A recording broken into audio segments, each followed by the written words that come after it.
projet Gyptis est né du constat que dans ce domaine très particulier qui est celui des maladies rares, qui sont pour la plupart des maladies génétiques, la majorité des acteurs qui sont impliqués, que ce soit dans les activités de soins, de diagnostic, de recherche, que ce soit la recherche clinique, la recherche très fondamentale ou la recherche que l'on veut être très translationnelle, c'est-à-dire la recherche partant du lit du malade et revenant au malade après avoir mené la totalité des activités de recherche. Toutes ces activités sont finalement des activités qui sont menées aujourd'hui en silo, c'est-à-dire que les acteurs et les organisations sont relativement compartimentés et peu connectés. À travers la création de l'Institut Gyptis, nous avons l'ambition de créer un nouveau modèle d'organisation, un nouveau modèle de financement qui invitera des acteurs privés, des particuliers, des entreprises, des grands mécènes à créer tous ensemble le modèle de santé et de recherche pour demain. Un nouveau mode d'hôpital, un nouveau mode d'institut de recherche, un nouveau mode de collaboration entre les acteurs publics et les acteurs privés au bénéfice des malades.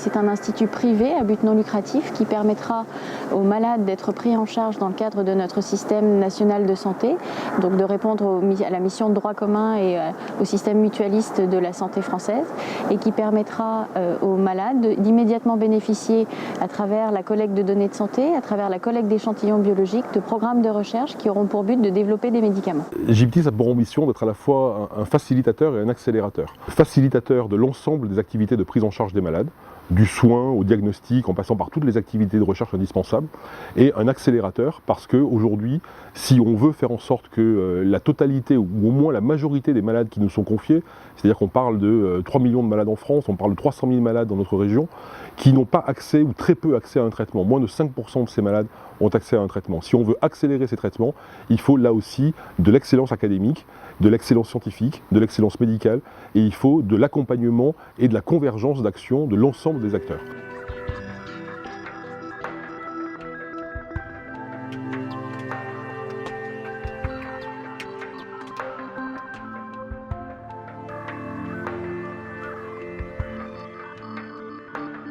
Nous avons travaillé la structuration du projet Gyptis en étudiant un certain nombre de domaines dont la santé cherche à s'inspirer, des domaines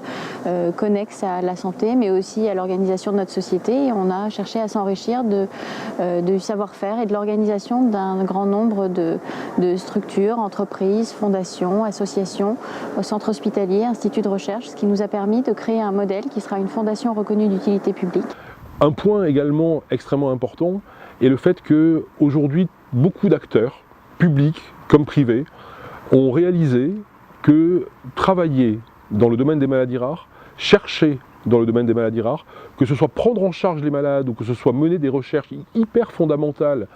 pour comprendre des mécanismes en jeu dans ces maladies, va servir non seulement l'ensemble des malades qui sont atteints de ces maladies rares, dont la plupart sont génétiques, mais va servir également tout un ensemble de maladies beaucoup plus communes, beaucoup plus fréquentes, pour lesquelles il est en permanence recherché de nouvelles molécules plus efficaces, moins coûteuses et moins toxiques. L'Institut Gyptis sera particulièrement innovant du fait qu'il accueillera en son sein une douzaine d'entreprises sur site, des acteurs de recherche privés qui seront immédiatement connectés à des acteurs de recherche académique. Ce sont plus de 2000 m² qui vont être consacrés à l'accueil de ces chercheurs privés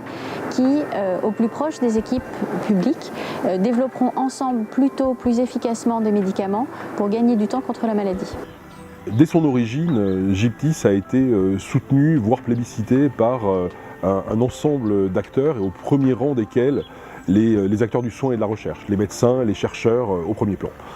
Il a été soutenu aussi par les institutions, l'Assistance publique des hôpitaux de Marseille, l'Université d'Aix-Marseille, l'INSERM et l'Institut de recherche et de développement. Il est soutenu aujourd'hui très fortement par les associations de malades, en particulier les associations de maladies rares telles que l'AFM Téléthon, mais il est également extrêmement soutenu par les collectivités locales et territoriales qui portent aujourd'hui à nos côtés ce projet. L'Institut Gyptis a pour ambition d'accueillir les citoyens,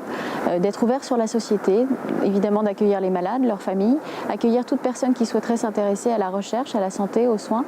L'objectif est de pouvoir recevoir des formations, des expositions, accueillir le grand public pour former et informer sur les questions de santé. Gyptis sera un lieu où